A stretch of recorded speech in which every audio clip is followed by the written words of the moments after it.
அன்பான சகோதர சகோதரிகளே, இயேசு கிறிஸ்துவின் இன நாமத்தில் உங்களை வாழ்த்துகிறேன். பாலைவன சோலை வழங்கும் தேன்துளி நிகழ்ச்சிக்கு உங்களை அன்புடன் அழைப்பது உங்கள் சகோதரி பத்மா. Vices ministries international. இந்த உலகத்தில் நடக்கப் போகிற மகா பெரிய சம்பவம் என்ன தெரியுமா? நம்ம ஆண்டவரும் கர்த்தருமா இயேசு கிறிஸ்து ராஜாதி ராஜாவாய் பூமியிலே வரப்போகிறார். இது உண்மையிலும் உண்மை. பிரியமான கர்த்தருடைய பிள்ளையா, பழைய ஏற்பாட்டு காலத்தில் இயேசு பெத்லகேமிலே பிறப்பார் என்று சொன்ன வார்த்தை எப்படி நிறைவேறியதோ அதுபோல இந்த புதிய ஏற்பாட்டு காலத்தில் இயேசு வருகிறார் என்று சொன்ன வார்த்தைகளும் நிறைவேறும். இதில் எந்த சந்தேகமும் வேண்டாம். நாம் வாசிக்கிற வேதத்திலே 2 பேதுரு 3ஆம் அதிகாரம் முதலாவது நீங்கள் அறிய வேண்டியது என்னவெனில், கடைசி நாட்கள் பரியாசக்காரர் வந்து தங்கள் சுய இச்சையின்படி நடந்து அவர் வருவார் என்று சொல்கிற வாக்குத்தத்தம் எங்கே? பிதாக்கள் நித்திரை அடைந்த பின்பு சகலம் சிருஷ்டிக்கப்பட்டு தோற்றம் முதல் இந்த விதமாய் இருக்கிறது என்று சொல்வார்கள். பூர்வ காலத்து தேவனுடைய வார்த்தையினாலே வானங்களும் ஜலத்தினின்று தோன்றி ஜலத்தினால் நிலை கொண்டிருக்கிற பூமியும் உண்டாயினவென்பதையும் அப்பொழுது இருந்த உலகம் ஜலப்பிரளயத்தால் அழிந்தது என்பதையும் மனதார அறியாமல் இருக்கிறார்கள். எங்கே வாக்குத்தத்தம்? எங்கே? நிறைவேறவில்லையே. எல்லாம் இருப்பது போன்று இருக்கிறதே என்று சொல்கிற பரியாசக்காரர் இந்த பூமியிலே வந்திருக்கிறார்கள். ஆண்டவர் ஏன் தெரியுமா தாமதிக்கிறார்? நீ மனம் திரும்ப வேண்டும் என்று அவர் தாமதிக்கிறார். இதுவரையிலும் தாமதிக்கிறார் என்றால் அவருடைய நீடிய பொறுமை குறித்தே நாம் மேன்மை பாராட்ட வேண்டும், அவரை ஆராதிக்க வேண்டும். கர்த்தருக்கு ஒரு நாள் 1000 வருஷம் போலவும் 1000 வருஷம் ஒரு நாள் போலவும் இருக்கிறது என்று நீங்கள் அறியாமல் இருக்கிறீர்களா? ஒருவனும் கெட்டுப்போகக்கூடாது என்றுதான் ஆண்டவர் பொறுமையோடே காத்திருக்கிறார். இரவிலே திருடன் வருகிற விதமாய் கர்த்தர் வருவார். இந்த பூமி அழிந்து போகும். பிரியமான கர்த்தருடைய பிள்ளைகளே, தேவனுடைய நாள் சீக்கிரமாய் வரும்படிக்கு மிகுந்த ஆவலோடே காத்திருங்கள். அந்த நாளில் வனங்கள் வெந்து அழிந்து பூதங்கள் எரிந்து உருகி போகும். அவருடைய வாக்குத்தின்படியே நீதி வாசமாயிருக்கும். புதிய வானம் புதிய உண்டாகும் என்று காத்திருக்கிறோம். ஆகியால் பிரியமானவர்களே, இவளை வர காத்திருக்கிற நீங்கள் கரையற்றவர்களும் பிழையற்றவர்களுமாய் சமாதானத்தோடே அவர் சந்ததியில் காணப்படும்படி ஜாக்கிரதையாயிருங்கள். இந்த வாக்குத்தத்தத்தை விசுவாசிக்கிறவர்கள் சகல ஜாக்கிரதையோடு கர்த்தருடைய வருகைக்கு காத்திருக்க வேண்டும் என்று வேத வசனம் சொல்கிறது. மத்தேயு சுவிசேஷம் 24ஆம் அதிகாரத்தில் ஆண்டு வரும் பொழுது எவைகள் சம்பவிக்கும் என்று வேதம் சொல்கிறது. 23ஆம் அதிகாரத்திலும் 24ஆம் அதிகாரத்திலும் நாம் இவளை வாசிக்கலாம். பிரியமான கர்த்தருடைய பிள்ளை, வேத வசனம் சொல்வது ஆண்டவர் சீக்கிரமாய் வருவார். இந்த உலகத்தில் உள்ள காரியங்கள்லாம் இப்பொழுது சம்பவித்து கொண்டிருக்கிறது. ஜனத்துக்கு விரோதமாய் ஜனம் என்று வேதம் சொல்கிறது, ராஜ்யத்துக்கு விரோதமாய் ராஜ்யம் என்று வேதம் சொல்கிறது. பஞ்சங்களும் கொள்ளை நோய்களும் பூமியர்ச்சிகளும் பல இடங்களிலும் நீங்கள் கேள்விப்படுவீர்கள். இப்பொழுது எங்கு பார்த்தாலும் பூமியர்ச்சி, எங்கு பார்த்தாலும் பெருவெள்ளம், ஃப்ளட், சுனாமி போன்று பெரிய பெருவெள்ளத்தை குறித்து நம்ம கேள்விப்படுகிறோம். எங்கு பார்த்தாலும் உபத்திரவங்கள், பலவிதமான கர்த்தருடைய பிள்ளைகளுக்கு பலவிதமான சித்திரவதைகள். அநேக கிறிஸ்தவங்களை கொலை செய்து விட்டார்கள். நைஜீரியாவில் எத்தனையோ கிறிஸ்தவர்கள் கொலை செய்யப்படுகிறார்கள். நாம் கண்முன்பாக நாம் பார்த்து கொண்டு இருக்கிறோம். கர்த்தருடைய வசனம் நிறைவேறி கொண்டிருக்கிறது. தீர்க்கதரிசிகளும் எழும்பி அநேகரை வஞ்சிப்பார்கள். அக்கிரம மிகுதியினால் அநேகருடைய அன்பு தணிந்து போகும். முடிவு பரியந்தம் நிலைத்திருப்பவனே ரட்சிக்கப்படுவான். பிரியமான கர்த்தருடைய பிள்ளை, அக்கிரமம் பெருகிவிட்டது. 30 ஆண்டுகளுக்கு முன்பாக இந்த சென்னை பட்டணம் எவ்வளவு அமைதியாக இருந்தது என்று தெரியுமா? இப்பொழுது கொஞ்சமும் அமைதி இல்லை. பெருவெள்ளத்தின் இறைச்சலை போல, பலத்த இடி முழக்கங்களைப் போல ஆண்டவர் வருகிற நாள் நெருங்கி விட்டது.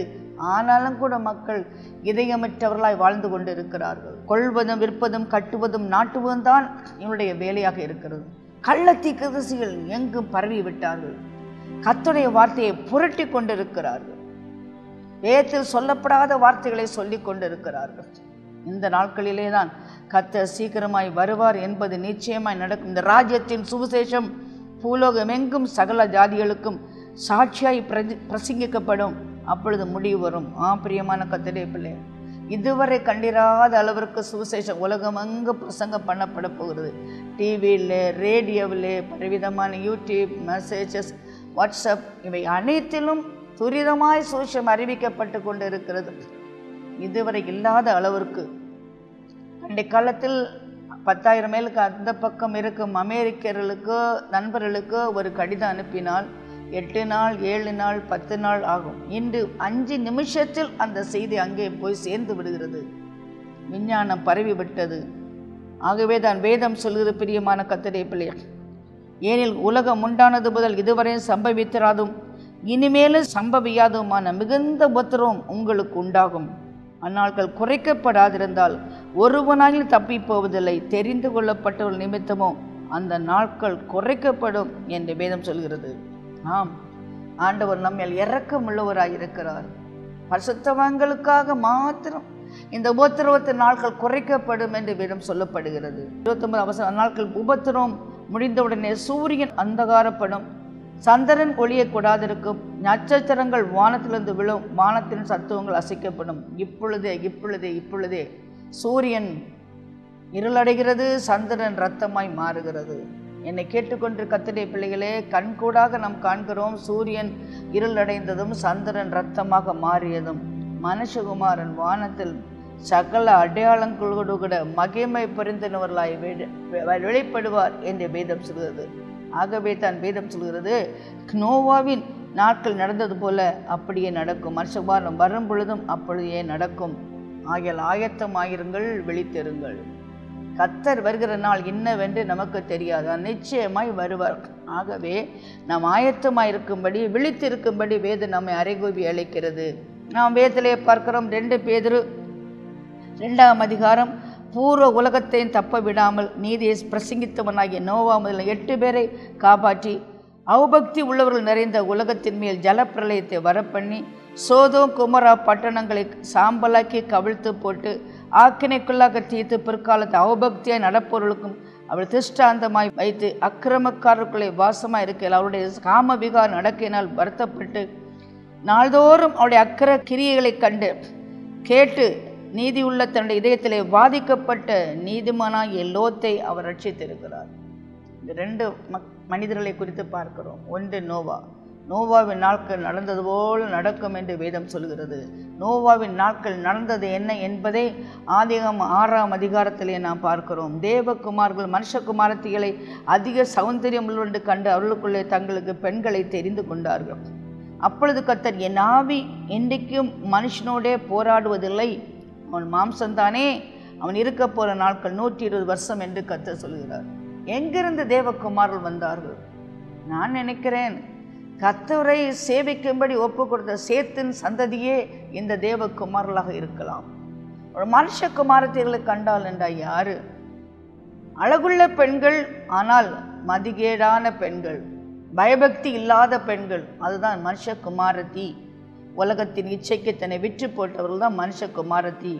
தேவபுத்தர்கள் மனம் திரும்பின கர்த்தருடைய பிள்ளைகள், மனசாட்சி உள்ளவர்கள். இன்றும் அது நடந்து கொண்டிருக்கிறது. நோவாவின் நாட்கள் நடந்த போல் இப்போ நடக்கும் என்றால் என்ன? தேவபுத்தர்களை போல் இருக்கிற ரட்சிக்கப்பட்ட வாலிபர்கள் உலகத்தில் உள்ள உல்லாசத்திற்காக உலகத்தின் சிற்றின்பத்திலே மூழ்கி இருக்கும் தன்னை அலங்கரித்துக் கொள்கிற பெண்களை நாடுவதை பார்க்கிறோம். திருமணம் என்று சொல்லும் பொழுது உடனே அழகா இருக்கிறார்களா, நிறமா இருக்கிறார்களா என்று கேட்கிறார்கள். அழகும் நிறமும் இருந்தால் போதுமா? அது வெளித்தோற்றம் அல்லவா? உள்ளம் வெள்ளை மனம் உண்டா என்று கேட்டவர்கள் எத்தனை பேர்? இன்றைக்கு அதை தேடுவதே கிடையாது. Beauty is skin deep. அழகை பார்த்து மயங்கி போன எத்தனையோ கர்த்தருடைய வாலிபர்கள், ஆண்டவரால் ரட்சிக்கப்பட்ட வாலிபர்கள் இந்த ஆண்டவருக்கு விரோதமாய் போய்கொண்டிருப்பதை நாம் பார்க்கிறோம். நோவாவின் நாட்கள் நடந்தன. கொண்டார்கள், விற்றார்கள், கட்டினார்கள், நாட்டினார்கள் என்று வேதம் சொல்கிறது. கொள்வதும் விற்பதும் கட்டுவதும் நாட்டுவதும் தான் வாழ்க்கையா? இன்றும் நாம் பார்த்து கொண்டிருக்கிறோம். ஜனங்கள் எதிலே மிகவும் அவசரம் காட்டுகிறார்கள்? கட்டுவதும் நாட்டுவதும் உட்கார்ந்து விளையாடுவதும் கொள்வதும் கொடுப்பதும் தான். அவருடைய வாயில் இருக்கும் வார்த்தைகள், எங்கே வீடு கட்டலாம், எங்கே ஒரு பெண்ணை பார்க்கலாம், எங்கே திருமணம் பண்ணலாம், எங்கே உட்கார்ந்து விளையாடலாம், சோம்பேறியாய் உட்கார்ந்து விளையாடலாம் என்றுதான் இன்றைக்கு மனுஷனுடைய உள்ளமானது நாடிக்கொண்டிருக்கிறது. எத்தனை பேர் என்று ஆண்டவர் வருகிறார், என் குடும்பத்தை நான் சுத்திகரித்து கொள்ள வேண்டும். உலகம் மாயை பின்பற்றுகிற மக்கள் தனக்கு வரும் கிருபையை போக்கடிக்கிறார் என்று யோனாவிலே நாம் வாசிக்கிறோமே. அதற்காக பயந்து போய் உலகத்தில் உள்ளவைகளையும் விட்டு கர்த்தரை பின்பற்றும் வாலிபர்கள் எத்தனை பேர்? கர்த்தருக்கு பயப்படுகிற ஒரு பெண்ணை தெரிந்து கொள்வது எத்தனை பேர்? கர்த்தருக்கு பயப்படுற ஒரு பிள்ளையோடு குடும்பம் நடத்த வேண்டும் என்று விரும்புகிற மனைவிகள் எத்தனை பேர்? பிரியமான கர்த்தருடைய பிள்ளை, உலகத்தில் உள்ளவர்களின் அன்பு கூறாதிருங்கள். உலக சிநேகம் தேவனுக்கு விரோதமான பகை என்று வேதம் சொல்கிறது. கர்த்தர் விசனப்பட்டார். இன்றைக்கும் இந்த காலகட்டத்திலே இப்படிப்பட்ட உலகத்திற்கு பின்னால் போகிற மனிதர்களை பார்த்து கர்த்தர் விசனப்படுகிறார். ஆண்டவர் விசனப்பட்டு, இந்த மனிதர்களை நான் படைத்ததற்காய் மனஸ்தாபப்படுகிறேன், இவர்களை அழித்து விடுவேன் என்று அவர் திட்டமிட்டார். ஆனாலும் நல்ல தேவன் நல்லவனை தீமையான காரியங்களை செய்கிற மனுஷனோடு அழிக்க மாட்டார் அல்லவா? நீதி உள்ள தேவன் அல்லவா? ஆகையால் நல்லவன் ஒருவன் இருக்கிறாரா என்று பார்க்க இறங்கி வந்தாராம். வேதம் 8ஆம் வசனம், நோவாவுக்கோ கர்த்தருடைய கண்களிலே கிருபை கிடைத்தது. 1000 பேர் ஆண்டவருக்கு விரோதமாக பாவம் செய்யலாம், நீ ஒரு மனிதனாய் கர்த்தருக்காக நிற்கலாம். அந்த எல்லோரும் பாவம் செய்து கர்த்தரை விட்டு விலகி போய் கொண்டிருக்கும் பொழுது ஒரே ஒரு மனிதன் நீதிமானாக இருந்தார் என்று கர்த்தர் கண்டாராம். இன்றைக்கும் கர்த்தருடைய கண்கள் நோக்கமாக இருக்கிறது. அவருக்கு மறைவாக நாம் எதை ஒழித்து வைக்க முடியும்? எனக்காக ஒருவன் இருக்கிறானா? என்னுடைய பாதையை பின்பற்றுகிற ஒருவன் இருக்கிறானா? என்னுடைய ராஜ்யத்தை குறித்த அக்கறை உள்ள ஒருவன் இருக்கிறானா? தேடுங்கள் தேவனுடைய ராஜ்யத்தையும் அந்த நீதியும் சகலம் கூட்டி கொடுக்கப்படும் என்று ஆண்டவர் சொன்னாரே, அந்த தேவனுடைய ராஜ்யத்தை தேடுகிறோமா? இம்மைக்குரிய சிற்றின்பத்தை தேடுகிறோமா? ஆண்டவர் நோவாவை பார்த்து சொன்னார், நோவா, இந்த சந்ததியிலே உன்னை நீதிமானாய் கண்டிருக்கிறபடியால் உன்னை காக்கும்படியாக. நோவாவோ கர்த்தரோடு சஞ்சரித்தான் என்று வேதம் சொல்கிறது. உத்தமனும் நீதிமானும் உத்தமனுமாய் இருந்தான், தேவனோடே Sanchari. walked with God. He worked with God. That's why when you walk with God, you'll work with God. அவன் தேவனோடு சஞ்சரித்தான். யாரோடு நீ சஞ்சரித்து கொண்டிருக்கிறாய்? யாரோடு போய் கொண்டிருக்கிறாய்? புரியாத பாதையிலே தெரியாமல் நீ விளக்கிலே விழுந்த விட்டிலாக இந்த உலகத்தில் சிற்றின்பத்தில் மயங்கி இருக்கும் மக்களோடு நீ போய் கொண்டிருக்கிறாயா? குடிப்பழக்கத்திற்கு அடிமையா இருக்கிறாயா? போதைப் பொருளுக்கு அடிமையா இருக்கிறாயா? பெண்களை பார்த்து உன் கண்களிலே பார்த்து நீ பாவம் செய்து அவனுடைய வஞ்சக வலைகளை மயங்கி கிடக்கிறாயா? அருமையான சகோதரனே, சகோதரியே, உலகம் மாயை, பார்ப்பதெல்லாம் மாயை, மயக்கும் இன்பங்கள், சிற்றின்ப பிரியர்கள், சேற்றிலே புரளுகிற பன்றியை போன்று வாழ்க்கை நடத்தி கொண்டிருக்கிறார்கள். நோவாவுக்கோ வென்றால் கர்த்தருடைய கண்களிலே கிருபை கிடைத்தது என்றால் நோவா தேவனோடு சஞ்சரித்தான். Can you walk with God? Can you walk with God? வாரத்தில் 1 மணி நேரம் ஆலயத்தில் இருப்பதற்கு மனம் இல்லை, ஓடியே போய்விடுகிறார்கள். கர்த்தருடைய சன்னிதானத்தில் இருக்கிற மனுஷன் 7 நாள் ஆலயத்தில் இருப்பதை வாஞ்சிப்பான். வேதம் சொல்கிறது, ஆண்டவரே, ஆகாமிய கூடாரங்கள் இருப்பதை பார்க்க கர்த்தருடைய ஆலயத்தில் வாசல்ல தங்கி இருப்பதை நான் வாஞ்சிக்கிறேன் என்று சொன்ன கர்த்தருடைய பக்தர்கள். பிரியமான கர்த்தருடைய பிள்ளைகளை, என் உள்ளம் கர்த்தரை தேடுகிறது, அவருடைய பிரசன்னத்தை நாடுகிறது, அவரோடு இருக்க நான் விரும்புகிறேன், அவரை போல மாற விரும்புகிறேன் என்று சொல்கிற பக்தர்களுக்காகத்தான் ஆண்டவர் மறுபடியும் வருவார் நிச்சயமாகவே. பிரியமான கர்த்தருடைய பிள்ளைகளை, நோவாவுக்கு என்றால் கர்த்தருடைய கண்கள் கிருபை கிடைத்தது. உலகத்தை அழிக்கப் போகிற ஆண்டவர் அவனை காப்பாற்றுவதற்காக ஒரு பேழையை உண்டாக்கு என்று ஆண்டவர் சொன்னார். அவன் கேள்வி கேட்கவில்லை, எங்கிருந்து பணம் வரும் என்று கேட்கவில்லை, எப்படி நான் கட்டுவேன், எங்கே எனக்கு கார்பெண்டர் தச்சன் கிடைப்பான் என்றெல்லாம் கேள்வி கேட்கவில்லை. ஆண்டவரை நம்பினான், கீழ்ப்படிந்தான். நம்புகிற பிள்ளைகள் கீழ்ப்படிவார்கள். ஏனென்ற கேள்விக்கு இடமே இல்லை. அவர் சொன்னார் என்றால் அவர் செய்வார், நிச்சயமாக அவர் செய்வார். அவரால் கூடும், எல்லாம் கூடும். ஒரு வார்த்தை அவர் சொன்னால் போதும் என்று நம்புகிறவர்கள் ஏன், எப்படி, எங்கே என்ற கேள்வி கேட்கவே மாட்டார்கள். ஆண்டவர் பேழையை கட்டும்படி சொன்னார்.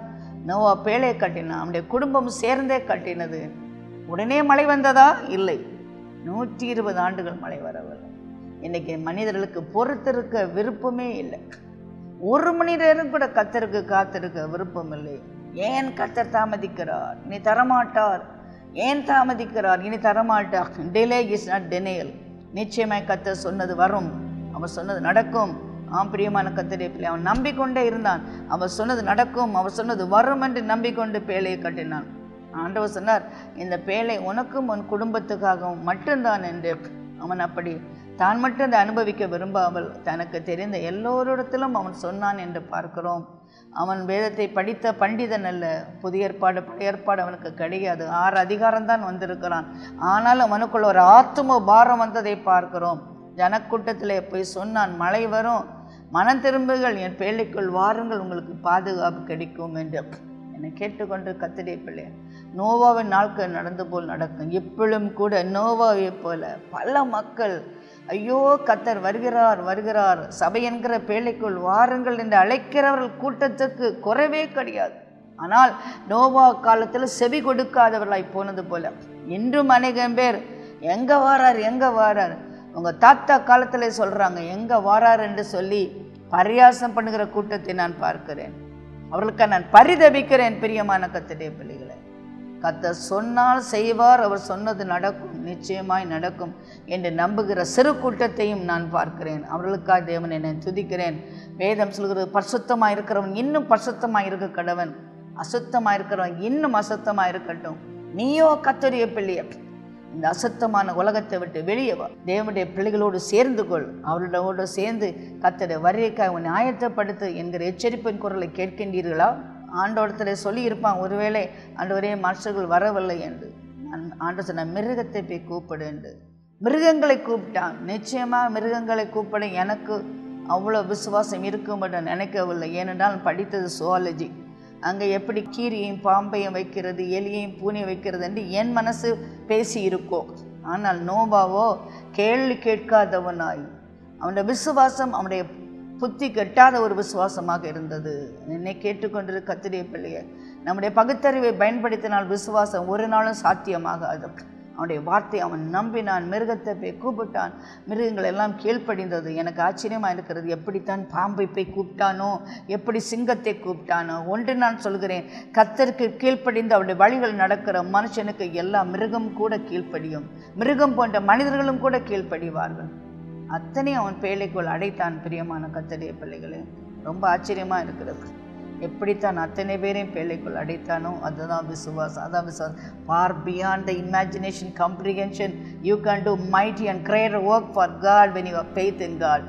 ஆண்டவரிடத்தில் உனக்கு விசுவாசம் இருக்கும் பொழுது நீ நினைப்பதற்கும் கேட்பதற்கும் வேண்டிக் கொள்றதுக்கும் மிக அதிகமான காரியங்களை உன்னால் செய்ய முடியும். You are able to do mightier and things which can imagine. உன்னால் என்ன கூட முடியாத அளவுக்கு அற்புதங்களை நீ செய்ய முடியும். மழை வந்தது, பேழை மிதந்தது. எல்லாரும் நோவா எங்களுக்கு திறக்க வேண்டும் என்று கத்தினார்கள். ஏன் தெரியுமா? நோவா திறக்கவில்லை, பேழையின் கதவை கர்த்தர் அடைத்தார் என்று வேதம் சொல்கிறது. கர்த்தர் அடைத்தார் என்றால் யாருமே திறக்க முடியாது, கர்த்தர் திறந்தார் யாருமே பூட்ட முடியாது. பிரியமான கர்த்தருடைய பிள்ளையை, கிருபையின் வாசல் அடைபட போகிறது. அதற்கு முன்பாக நொறுங்குண்ட மனதாய் நீங்கள் பேழைக்குள் வாருங்கள், ஆலயத்துக்குள் வாருங்கள், கர்த்தரை ஆராதனை செய்யுங்கள், பயபக்தியோடு வாழ கற்றுக்கொள்ளுங்கள்.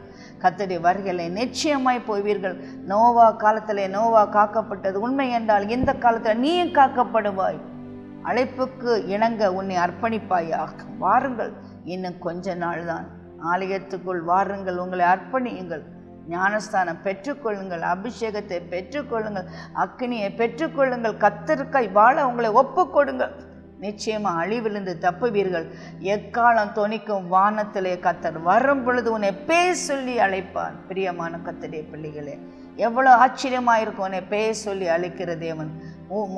பூமியின் ஒரு முனை இருந்து மறுமுனை வரையிலும் கூட்டி சேர்க்கும் பொழுது உன்னுடைய பெயர் கர்த்தருடைய புத்தகத்தில் எழுதி இருக்கிறபடியால் அதில் ஒன்று கூட மறப்பதில்லை. அவர் எழுதி வைத்திருக்கிறார். நிச்சயமாய் அவர் பேழைகளே உன்னை சேர்த்து உன்னை பாதுகாக்க வல்லமை உள்ளவராக இருக்கிறார். நோவாவின் குடும்பம் என்றால் காக்கப்பட்டது.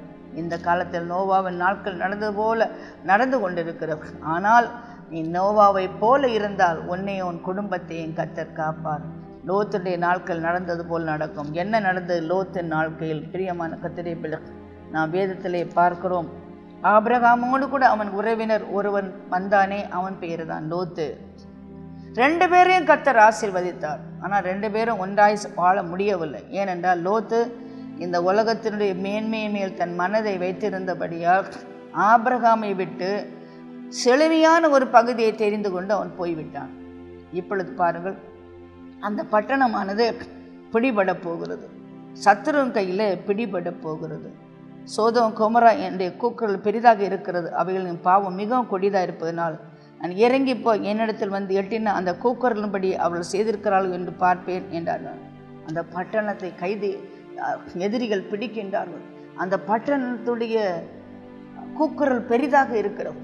அப்பொழுது ஆண்டவர் ஆபிரகாமை பார்த்து சொன்னார், நான் ஒன்றுமே மறைக்க மாட்டேன். இந்த பட்டணத்துடைய கூக்குரல் உண்மைதானா என் பார்ப்பதற்கு நான் இறங்கி வருகிறேன் என்று கர்த்தர் சொன்னார். அவர் 2 தூதர்களை அனுப்புவார். லோத்துடைய வீட்டுக்கு வருகிறார்கள், ஆபிரகாமுடைய வீட்டுக்கும் போகிறார்கள். ஆபிரகாம் வீட்டிலே அறுசுவை உணவு கொடுக்கப்படுகிறது. லோத்தின் வீட்டில் பார்க்கும் பொழுது நான் புளிப்பில்லாத அப்பம் சுட்டு அவளுக்கு விருந்து பண்ணினான் என்று 19ஆம் அதிகாரம் 3ஆம் வசனத்தில் சொல்லப்பட்டிருக்கிறது. அவர்களை வரவழைத்தான், அமர வைத்தான். நான் ஆகாரம் கொடுப்பதில் வித்தியாசத்தை பார்க்கிறோம். ஆபிரகாம் கொளுத்த கண்டு அடிக்கிறான், ஆனால் இங்கே பார்த்தால் புளிப்பில்லாத அப்பத்தை சுடுகிறான். யார் சுடுகிறார்? இங்கே லோத்து சுடுகிறான். அவனுடைய மனைவி எங்கேயோ காணோம். ஆம், என்னை கேட்டுக்கொண்டு கர்த்தருடைய பிள்ளைகள், தூதர்கள் வீட்டை சந்திக்க வரும் பொழுது கணவனும் மனைவியுமாய் நின்றார்களா? இல்லை, கணவன் மட்டும் இருந்தான், மனைவியை காணோம். அந்த பட்டணம் அழிய போகிறது என்று சொல்கிறார். அந்த தூரம் சொல்கிறார்கள். இதில் தப்ப வேண்டுமென்றால் நீ உன் குடும்பமும் பின்னிட்டு பார்க்காதபடி மலையை நோக்கி ஓட வேண்டும் என்று சொல்கிறார். அப்பொழுது லோத்து சொல்கிறான், ஐயோ, மலையினிடத்திற்கு போய்விட்டால் நாங்கள் செத்து போவோம், எங்களால் போக முடியாது, அப்படியெல்லாம் ஆண்டவரே என்று சொல்கிறான். கர்த்தருக்கு ஆலோசனை சொல்லுகிறோம் யார்? கர்த்தர் கொடுத்த ஆலோசனை என்ன?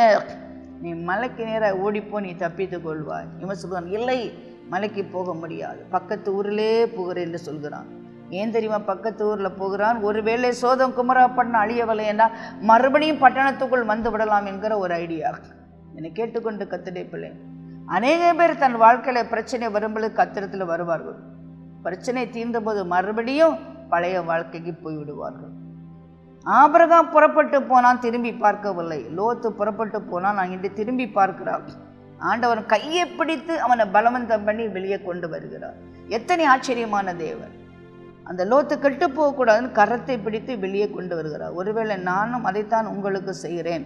உங்கள் கரத்தை பிடித்து இந்த அழிவின் பட்டணத்திலிருந்து உங்களை வெளியே கொண்டு வர விரும்புகிறபடியால் தான் இந்த டிவியில் இந்த யூடியூப்பில் பேசி கொண்டிருக்கிறேன். என்னை கேட்டுக்கொண்டு இருக்க கர்த்தருடைய பிள்ளையை, வெளிவர மனதாக இருந்தால் வரலாம். ஆனால் நீங்கள் சோதோமை நேசித்தால் உங்கள் இதயம் சோதம் எங்கே உன் பொக்கிஷம் இருக்கிறதோ அங்கே தான் உன் இதயம் இருக்கும். அந்த சோதம் குமராவில் உன் பொக்கிஷம் இருக்கிறென்றால் உன் இதயம் அங்கே தான் இருக்கும். ஆனால் இயேசுவே உன் பொக்கிஷமாக இருந்தால், அவரே உனக்கு சொக்க வெள்ளியும் சுத்த பொண்ணுமாயிருந்தால், வேண்டாம் இந்த லோகம் வேண்டாம், இந்த மண்ணான உலகம் எனக்கு வேண்டாம், மண்ணுக்காக மாணிக்கத்தை நான் விட்டிட மாட்டேன் என்று சொல்லி இயேசுவின் பின்னால் ஓடி இருப்பீங்க. ஆம், ஓடுவது சாதாரண மலை அல்ல, கல்வாரி மலை.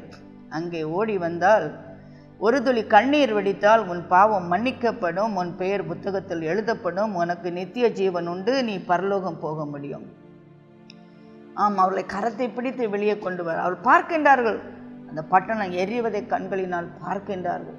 ஆனாலும் கூட வேத வசனம் சொல்கிற லோத்தினுடைய மனைவி பின்னிட்டு பார்த்து உப்பு தூணானால், 19ஆம் அதிகாரம் 26ஆம் வசனம் சொல்கிறது, பின்னிட்டு பார்த்து உப்பு தூணானால். என்னை கேட்டுக்கொண்டு கர்த்தருடைய பின்னிட்டு பார்க்கிற யாராக இருந்தால் இந்த உலகத்திலே கெட்டு போவார்கள். சிலுவையின் முன்னே உலகமேன் பின்னே, பின்னோக்கேன் பின்னோக்கேன் என்று பாடினால் போதாது. அப்படிப்பட்ட ஒரு வாழ்க்கை வேண்டும். விட்டது விட்டதா இருக்கட்டும், வெறுத்தது வெறுத்தா இருக்கவன். முந்தனைகளை நினைக்க வேண்டாம், பூர்வமானலை சிந்திக்க வேண்டாம். அது ஒரு புதிய காரியம் செய்வேன் என்று கர்த்தர் சொல்லியிருக்கிறாரே. பாரமான யாவற்றையும் விட்டுவிடு, சுற்றி நெருங்கி இருக்கிற பாவத்தையும் விட்டுவிடு, விசுவாச தோக்கர முடிக்கணும், இயேசுவை பார்த்து ஓடு. பின்வாங்கும் வேலை அல்ல, பின்னோக்கும் வேலை அல்ல, உட்கார்ந்து இளைப்பாறும் நேரமல்ல, உறங்கும் நேரமல்ல. உறக்கம் தெளிவோம், உற்சாகம் கொள்வோம், உலகத்தின் இறுதி பரியந்தம் ஆண்டவருக்காய் எழும்புவோம். ஆம் பிரியமான கர்த்தருடைய பிள்ளை, அவள் உப்பு தூணாளால் பார்க்கிறோம். லோத்து தன் மனைவியை இழந்து விட்டாள். ஏன் அவள் திரும்பி பார்த்திருப்பாள்? அவளுடைய இதயம் சோதோமில் இருந்தது. ஆகவே தான் திரும்பி பார்த்தாள். ஐயோ, நான் விட்டு வந்த நகைகள், நான் விட்டு வந்த தோட்டங்கள், நான் விட்டு வந்த பலவிதமான நண்பர்கள், இதைத்தான் நினைத்து பின்னிட்டு பார்த்திருப்பாள், வேறு எதுவும் இல்லை. பிரியமான கர்த்தருடைய பிள்ளையே, நீ பின்னிட்டு பார்க்காதே, முன்னேறு முன்னேறு. ஆண்டவர் உன்னை அழைக்கிறார், முன்னேறு முன்னேறு முன்னேறு. பழைய நண்பர்கள் உனக்கு வேண்டாம், பழைய பாவ பழக்கம் உனக்கு வேண்டாம், பழைய ஆடியோ வீடியோ ரேடியோ உனக்கு வேண்டாம். இவைகளை எல்லாம் விட்டுவிடு, பி கிளீன். ஒருவன் கிறிஸ்து இயேசுக்குள் இருந்தால் புதிய சிருஷ்டியாக இருக்கிறான். பழையவள் யாம் ஒளிந்து போய்விட்டது. ஆகவே திரும்பி பார்க்க வேண்டாம். இயேசுவை கண்முன்பாக நிறுத்தி உங்கள் ஓட்டத்தை ஓடுங்கள், பின்னிட்டு பார்க்க வேண்டாம். அவள் உப்பு தூணாகிவிட்டாள். ஆம், அந்த லோத்தினுடைய வாழ்க்கையை பார்க்கும் பொழுது மனைவி இழந்து விட்டான். இறுதியிலே பார்க்கும் பொழுது அவனுடைய மகள்கள் அவனுக்கு மதுபானம் கொடுத்து தன் தகப்பனையே கணவனாக்கி பிள்ளைகளை பெற்றெடுத்தார்கள். அதுதான் அம்மோனியரும் மோவாபியரும் கர்த்தருக்கு விரோதமான சந்ததியாய் மாறினார்கள். ஒரு பெண்மனுடைய ஆசையினால குடும்பமே அழிந்து போறதை நாம் பார்க்கிறோம். அருமையான தாய்மாரே, இன்றைக்கு உங்களுடைய விருப்பம் என்ன, ஆசை என்ன? திரும்பி பார்க்கிறீர்களா? விட்ட பாவத்தை திரும்பி பார்க்கிறீர்களா? விட்ட உறவை திரும்பி பார்க்கிறீர்களா? விட்ட பாவ பழக்கவழக்கத்தை திரும்பி பார்க்கிறீர்களா? இல்லை, முன்னேறுங்கள், முன்னேறுங்கள். கர்த்தரையே உன் கண்முன்பாக நிறுத்தி உங்கள் பயணத்தை தொடருங்கள். ஆண்டவர் சீக்கிரமாய் வருகிறார். வரும்பொழுது நீங்கள் கைவிடப்படக்கூடாது என்பதற்காகவே நான் பேசிக்கொண்டிருக்கிறேன். என் குரலை கேட்கிற யாருமே கைவிடப்படக்கூடாது என்று தான் நான் பேசிக்கொண்டிருக்கிறேன். இதோ ஆண்டவர் சீக்கிரமாய் வருகிறார். 25ஆம் அதிகாரத்தில் 3 சம்பவங்கள் நாங்கள் பார்க்க முடியும். ஒன்று, 10 கன்னிகளை குறித்து வேதம் சொல்கிறது.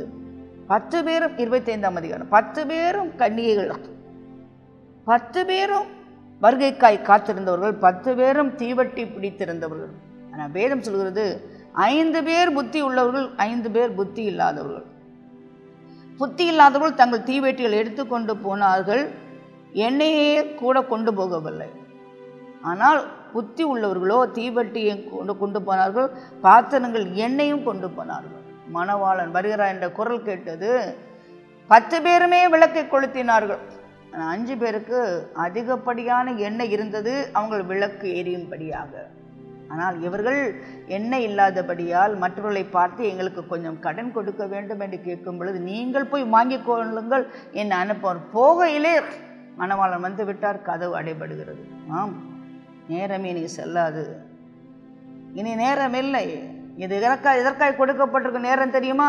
உன் விளக்கிலே எண்ணெயை நீ சேகரிக்க வேண்டும். ஆண்டவரே, அதிகப்படியான எண்ணெய் எனக்குள் இருக்க வேண்டும். அதிகப்படியான ஜெப வாழ்க்கை, அதிகப்படியான வேத வாசிப்பு, அதிகப்படியான ஸ்தோத்திரம் துதி, அதிகப்படியாக ஆலயத்துக்கு போவது எதற்காக? அதிகப்படியான எண்ணெயை நீ சேகரிப்பது எதற்காக? வரும் பொழுது உன் தீவட்டி எரிந்து கொண்டிருக்கணும். எரியும் தீபம் எரிந்து கொண்டிருக்க வேண்டும். அனலமின்றி குளிருமின்றி இருந்தால் கர்த்தர் வாந்தி பண்ணி போடுவார். நீ எரிந்து கொண்டே இருக்கணும். எப்போதும் ஆண்டவருக்காக எரிந்து கொண்டே இருக்க வேண்டும். பலிபீடத்தில் அக்கினி எரிந்து கொண்டே இருக்க வேண்டும். உன் விளக்குகள் அலைந்து போகக்கூடாது. பிரியமான கர்த்தருடைய பிள்ளையே, திரும்பி வந்து மணவாளனுக்கு கதவை தட்டினால் உங்களுக்காய் திறக்கப்படாது. only one life soon be past what is done for Christ to last. நீங்கள் அடைபட்ட பிறகு ஆண்டவரே ஆண்டவரே எங்களுக்கு திறக்க வேண்டும் என்றார்கள். அதற்கு அவர் உங்களை அறியேன் என்று மெய்யா உங்களுக்கு சொல்கிறேன், மனுஷகாரம் வர நாளையாவது நீங்கள் அறியாது இருக்கிறபடியால் விழித்திருங்கள். அன்றைக்கு பரலோக விழித்திருங்கள், ஆயத்தமாயிருங்கள். மனுஷகுமான சீக்கிரமாய் வருவார். மற்றபடி தாளந்தை குறித்து நம்ம பார்க்கணும். 5 தாளந்து, 2 தாளந்து, 1 தாளந்து. 5 தாளந்தை வாங்கினவன் போய் இன்னும் 5 தாளந்தை கொண்டு வந்தான். 2 தாளந்தை கொண்டு வந்தோம், 2 தாளந்தை கொண்டு வந்தான். 1 தாளந்தை வாங்கினவனோ போய் நிலத்தை தோண்டி என் எஜமானுடைய பணத்தை புதைத்து வைத்தான். அவன் எஜமானை பார்த்து அவன் சொன்னான், எல்லாரையும் பார்த்து அவர் சொன்னான், உத்தம உண்மை உள்ள ஊழியக்காரனே, கொஞ்சத்தில் உண்மையாக இருந்தால் அநேகத்தில் உன்னை அதிகாரியாக வைப்பேன், உன் எஜமானுடைய சந்தோஷத்துக்குள் பிரவேசினா. 1 தாளந்தை வாங்கினுடைய பாருங்கள், நீ விதைக்காத இடத்தில் அறுக்கிறவரும் செழிக்காத இடத்தில் சேர்க்கிறவருமான கடினமான மனுஷன் அறிவேன். ஆகையால் நான் பயந்து போய் 9 தாளந்தை நிலத்தில் புதைத்து வைத்தேன். இதோ உம்மை வாங்கி கொள்ளும் என்றான். அவனுடைய எஜமான் பிரயோத்திரமாக, பொல்லாதவனும் சோம்பனுமான ஊழியக்காரனே, நான் விதைக்காத இடத்தை அறுக்கிறவனை தெளிக்காத இடத்தை சேர்க்கிறவன் அறிந்திருந்தாயே. அப்படியானால் நீ என் பணத்தை காசுக்கார வசதியில் போட்டு வைக்க வேண்டியதாக இருக்கும். அப்பொழுது நான் வந்து என்னுடைய வட்டியோடைய வாங்கி கொள்வேன் என்று சொல்லி அவனத்திற்கு தாளந்து எடுத்து 10 தாளந்து உள்ளவனுக்கு கொடுத்து, உள்ளவனவன் அவனுக்கு கொடுக்கப்படும், பரிபூர்ணமும் அடைவான், இல்லாதவனிடத்திலிருந்து உள்ளது எடுத்து கொள்ளப்படும். பிரயோஜனமற்ற ஊழியக்காரனாய் இவனை புறம்பான் இருளிலே தள்ளி போடுங்கள், அங்கே அழுகையும் பற்களிப்பும் உண்டாயிருக்கும் என்றார். ஆம், 1 தாளந்து. 5 தாளந்தை பெற்றவன் 5 தாளந்தை கொடுத்தான். 2 தாளந்தை பெற்றவன் 2 தாளந்து கொடுத்தான். 1 தாளந்தை பெற்றவன் 1 தாளந்து கொடுக்க வேண்டும். 100க்கு 100. அப்படி எனக்கு எவ்வளோ எளிதான வாழ்க்கை. ஒரே தாளந்திலே நாம் வைத்து அந்த பணத்தை சம்பாதிப்பது ஆனால் சோம்பேறியான மனிதனோ அதை புதைத்து வைத்தான். என்னை கேட்டுக்கொண்டிருக்க கர்த்தருடைய பிள்ளை, 10 தாலந்து வைத்திருவர்களை பார்த்து நீ பொறாமைப்பட தேவையில்லை. 2 தாலந்து வைத்திருப்பதை பொறாமைப்பட தேவையில்லை. 1 தாலந்திலே உன் தேவனிடத்தில் நீ பாராட்டுதலை நீ பெற்றுக்கொள்ளலாம் அல்லவா? ஏன் நீ புதைத்து வைக்கிறார்? அக்கிரமக்காரனே, சோம்பேறி என்று கர்த்தர் அழைத்தார். அவன் செய்த அக்கிரமம் என்ன? அவன் குடித்தானா, வெறித்தானா, பாவம் இல்லை. அவனுடைய சோம்பேறித்தனமே அக்கிரமமாய் மாறி போய்விட்டது. கடைசி காலத்தில் கடின உழைப்பாளியாக நாம் இருக்க வேண்டும். சோம்பேறித்தனத்திற்கு நமக்கு இடமே கிடையாது. என்னை கேட்டுக்கொண்டது கர்த்தருடைய பிள்ளை, சுறுசுறுப்பாக வேலை செய்ய வேண்டும். எழும்பிடத்திலே நாம் கற்றுக்கொள்ள வேண்டும். ஆண்டவருக்கு எதையாலும் செய்யும்படி நம்மை அர்ப்பணிக்கும் போது கர்த்தர் சொல்வார், வெல் டன் ஃபெய்த்ஃபுல் சர்வன்ட், உண்மை உத்தமுள்ள ஊழியக்காரனே, என் சந்தோஷத்துக்குள் பிரவேசி என்று கர்த்தர் அழைக்கும் நாள் எவ்வளவு இன்பமாக இருக்கும் பாருங்கள். என்னை குறித்து பெருமையாக நான் பேசவில்லை, ஆனால் என்றும் ஏதாவது ஒன்று ஆண்டவருக்காய் செய்ய வேண்டும் என்கிற துடிப்போடு நான் உழைத்து கொண்டிருக்கிறேன். ஆண்டவர் நாமத்துக்கு மகிமை. யார் செய்கிறவராய் காணப்படுகிறார்களோ அவர்களை கர்த்தர் ஆசீர்வதிப்பார். சோம்பேறி இன்னும் வியாதி வரும், இன்னும் வேதனை வரும், இன்னும் துன்பம் வரும். ஆனால் உழைக்கிறவனுக்கு இன்னும் ஆசீர்வாதம் வரும், இன்னும் அபிஷேகம் வரும், இன்னும் அவனுக்கு எல்லா தேவையும் கர்த்தர் சந்திப்பார். எலும்புங்கள், சீக்கிரமாக எலும்புங்கள். 1 தாலந்து கொடுத்தால் 1 தாலந்தில் உண்மையாயிருங்கள். கர்த்தர் உங்களை ஆசீர்வதிப்பார். பிரியமான கர்த்தருடைய பிள்ளைகள், இன்னும் ஒரு சம்பவத்தை பார்க்கிறோம். 2 வலது பக்கமும் இடது பக்கமும் நிற்கிற மக்களை கர்த்தர் கூப்பிடுகிறார். அவர் சிங்காசனத்துக்கு முன்பாக தூதரோடு வரும் பொழுது, மகிமுள்ள சிங்காசனத்தை வீட்டிருக்கும் பொழுது 2 பக்கம் 2 கூட்டத்தாரே அவர் அழைப்பார். வலது பக்கத்து நிற்பவர்களை பார்த்து, என் பிதாவால் ஆசீர்வதிக்கப்பட்டவர்களே, உலகம் உண்டானது போல் உங்களுக்கு ஆயத்தம் பண்ணி இருக்கிற ராஜ்யத்தை சுதந்திரித்துக் கொள்ளும்படியாய் வாருங்கள். அவர்கள் யார்? பசியாக இருக்கும் பொழுது போஜனம் கொடுத்தவர்கள், தாகமாக இருக்கும் பொழுது தண்ணீர் கொடுத்தவர்கள், அந்நியனாயிருந்தவர்களை சேர்த்து கொண்டவர்கள். கஷ்டமில்லாதிருந்தேன், எனக்கு வஸ்திரம் கொடுத்து, வியாதியாக இருந்தேன் விசாரிக்க வந்தீர்கள், காவல் இருந்து என்னை பார்க்க வந்தீர்கள். அப்பொழுது நீதிமான்கள் அவரை பார்த்து, ஆண்டவரே, நாங்கள் எப்பொழுதுமே பசி உள்ளவராக கண்டு உமக்கு போஜனம் கொடுத்தோம், எப்பொழுதுமே தாகமுள்ளவராக கண்டு உம்மிடத்தில் தாகத்தில் எப்பொழுதுமே அந்நியராக கண்டு உம்மை சேர்த்து கொண்டோம். அப்பொழுது வஸ்திரம் இல்லாதவராக கண்டு என்னை வஸ்திரம் கொடுத்தோம். அப்பொழுது உம்மை வியாதி உள்ளவராக காவல் இருக்கிறோம் உம்மிடத்தில் வந்தோம் என்றார்கள். அதற்கு ராஜா பிரதித்திரமாக, மிகவும் சிறியவராய என்னை சகோதரர்களே, ஒருவனுக்கு நீங்கள் எதை செய்தீர்களோ அது எனக்கே செய்தீர்கள் என்று மெய்யாவே உங்களுக்கு சொல்கிறேன். பிரியமான கர்த்தருடைய பிள்ளை, ஆண்டவர் உங்களை இன்ப உலகத்திற்கு அழைத்து செல்வதற்கு நீங்கள் செய்ய வேண்டியது என்ன தெரியுமா? பசியாயிருப்பவர்களுக்கு போஜனம் கொடுங்கள், தாகமாயிருப்பவர்களுக்கு தண்ணீர் கொடுங்கள், வியாதியாயிருப்பவர்களை விசாரிங்கள், சிறையில் இருக்கிறவர்களை பார்க்க போங்கள், அந்நியராக இருக்கிறவர்களை சேர்த்து கொள்ளுங்கள். மிகவும் எளிதான ஒன்று, இது கடினமான ஒன்று அல்ல. இதை செய்யாமல் போனால் ஆண்டவர் சொல்வார், அக்கிரம செய்யக்காரர்களே, என்னை விட்டு நீங்கள் அகன்று போங்கள் என்று சொல்லும் பொழுது, எங்கே உண்மை பசி உள்ளவராய் கண்டும்போது ஒரு ஏழையை பார்த்தாய் அல்லவா, அவ்விடத்திலே தான் நான் பசி உள்ளவராய் காணப்பட்டேன் என்று ஆண்டவர் சொல்லுவார். கிறிஸ்தவர்கள் எப்பொழுதும் இரக்கம் உள்ளவர்கள், இயேசுவுக்காக தாராளமாய் கொடுக்கிறவர்கள், அதிகமாய் மற்றவருடைய வேதனையை புரிந்து கொள்கிறவர்கள். நான் இருப்பது புழல், என் வீட்டுக்கு வரும் வழியில் தான் சிறை இருக்கிறது, புழல் ஜெயில். எப்பொழுதுமே எனக்கு ஒரு நிமிஷம் கண்ணீர் வரும், அந்த ஜெயிலை பார்த்து நான் ஜெபம் பண்ணுவேன். ஜெயிலுக்குள்ளே சென்று நான் ஊழியம் செஞ்சுருக்கிறேன்.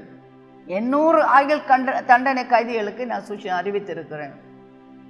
ஆகவே தான் ஆண்டவர் என்னை புழையில் வைத்திருக்கிறாரோ என்னவோ எனக்கு தெரியாது. டெய்லி நான் ஜெபம் பண்ணுவேன். என்னை கேட்டுக்கொண்டு கர்த்தருடைய பிள்ளை, சிறையில் இருந்தேன் நீர் பார்க்க வந்தீர்கள், தாகமாயிருந்தேன் தண்ணீர் கொடுத்தீர்கள், வியாதியாயிருந்தேன் விசாரித்தீர்கள், பசியாயிருந்தேன் போஜனம் கொடுத்தீர்கள், அந்நியனாயிருந்தேன் சேர்த்து கொண்டீர்கள். இவைகளை செய்வீர்களானால் அவர் சொல்கிறார், வாருங்கள் என் பிதாவினால் ஆசீர்வதிக்கப்பட்டவர்களே, உலகம் உண்டானது முதல் உங்களுக்கு ஆயத்தம் பண்ணப்பட்டிருக்கிற ராஜ்யத்தை சுதந்திரித்துக் கொள்ளுங்கள். இந்த ராஜ்யத்தை எப்பொழுதிலிருந்து கர்த்தர் ஆரம்பிக்கிறார் தெரியுமா? உலகம் உண்டானது முதல் ஆண்டவர் இதை உங்களுக்காக ஆயத்தம் பண்ணி கொண்டிருக்கிறார். கொஞ்ச காலத்தை கட்டி முடித்த தாஜ்மஹால் உலக அற்புதத்தில் ஒன்றாக இருக்குமானால், உலக தோற்றத்திலிருந்தே உனக்காய் கர்த்தர் ஆயத்தம் பண்ணி வைத்திருப்பீர்கள். எவ்வளவு இன்ப உலகம் என்று சிந்தித்து பாருங்கள். கண்கள் காணவில்லை, காது கேட்கவில்லை, இந்த பொல்லாத இதயம் உணரவும் இல்லை. கர்த்தர் நமக்காக ஆயத்தம் பண்ணி வைத்திருக்கோம் இன்ப உலகம். வருவதற்கு எதற்காக வருகிறார்? ஏதோ உங்களுக்காக ஒரு இடத்தை நான் ஆயத்தம் பண்ண போகிறேன், ஆயத்தம் பண்ணி முடித்த பிறகு வந்து கூட்டி கொண்டு போவேன்னு சொன்னார். மேன்ஷன், ப்ரிப்பேர் எ மேன்ஷன், வீடு இல்லை, அது அரண்மனை உனக்கு ஆயத்தம் பண்ணி இருக்குன்னு சொன்னார். அவரோட பாடுகளை சைத்தோமானால் அவரோடு ஆளுகை செய்வோம். அவரை அறிக்கையிட்டார், அவர் நம்மை அறிக்கையிடுவார். அவரை மறுதளித்தார், நம்மை மறுதளிப்பார். அவருக்காக எதையாலும் செய்து கர்த்தருடைய வருகையிலே காணப்பட ஆயத்தமாக இருக்க உங்களுக்காக நான் செபிக்கிறேன். கர்த்தர் உங்களை ஆசீர்வதிப்பாராக. அன்பு இரக்கம் நிறைந்த ஆண்டவரே, ஆசீர்வதிக்கப்பட்ட இந்த வேலைக்காக உமக்கு நன்றி செலுத்துகிறேன். அப்பா, நீங்கள் சீக்கிரமாக வரப்போகிற ஆண்டவரே, மேகத்தில் மேல் ஒரு நாள் தோன்றிடுவீர். என் துன்பமெல்லாம் மறைந்திடும், என்றெண்டி வாழ்ந்துட ஆண்டவரே ஒரு எண்ணத்தை எனக்கு கொடுத்ததுக்காக நன்றி செலுத்துகிறேன். எத்தனையோ துன்பத்தை கடந்து வந்தேன் அப்பா, ஒரே ஒரு ஆறுதல், நீ சீக்கிரமாய் வருகிறேன். எனக்கு மட்டுமல்ல, என்னை கேட்டுக்கொண்டிருக்க பக்தர்களுக்கும் இருக்கிற ஒரே ஒரு ஆறுதல், நீ சீக்கிரமாய் வருகிறேன். எங்கள் துன்பங்களெல்லாம் மறைந்து போகும். இனி பசி இல்லை, இனி தாகம் இல்லை, இனி கஷ்டம் இல்லை, இனி துன்பம் இல்லை, இனி வறுமை இல்லை, கண்ணீர் இல்லை. உம்மோடு கூட நாங்கள் எப்போது இருப்போம். எங்களுக்காக ஒரு வாசஸ்தலத்தை ஆயத்தம் பண்ணி எங்களை அழைத்து கொண்டு போக வருகிறீரப்பா, சீக்கிரமாய் வருகிறப்பா. முன் சென்ற பக்தர்கள் அடைந்த துன்பங்கள் எத்தனை ஆயிரம் ஆண்டவரே, எங்களுக்காக நீ இந்த அளவாய் காத்திருந்து உடைய வருகை எங்கள் காலத்திலே வைத்திருக்கிறீர். அதற்காக உமக்கு நன்றி தகப்பனே. எங்கள் கண்கள் உடைய வருகையை காணும், எங்கள் காது எக்காலத்தை கேட்கும் என்கிற நம்பிக்கை எங்களுக்கு இருக்கிறதப்பா. அதை கேட்டுக்கொண்டு எல்லாருக்கும் அந்த நம்பிக்கையை தாரும் ஆண்டவரே. ஏசப்பா, நாங்கள் பாவம் செய்யாதபடி, எங்கள் தாளந்துகளை புதைத்து வைக்காதபடி, இந்த உலகத்திற்கு பின்னால் ஓடின நோவாவின் மக்களை, நோவா காலத்து மக்களை போல ஆண்டவரே நாங்கள் இராதபடி எங்களை காத்துக்கொள்ள வேண்டும் என்று கெஞ்சுகிறோம் ஆண்டவரே. லோத்துடைய நாட்களை போல ஆண்டவரே நாங்கள் திரும்பி பார்த்து உப்பு தூணாய் மாறாதபடி ஆண்டவரே நீ சொல்லும் மலையை நோக்கி ஓட எங்களுக்கு கற்றுத்தாரும். இந்த உலகத்தின் மாயை வேணாம், உலகத்தின் இன்பம் வேணாம், உலகத்தின் இச்சைகள் வேணாம், உம்மை பின்பற்றி எங்களுக்கு கற்றுத்தாரும். இயேசுவின் நாமத்தில் கெஞ்சி மன்றாடுகிறேன் பரமபிதாவே.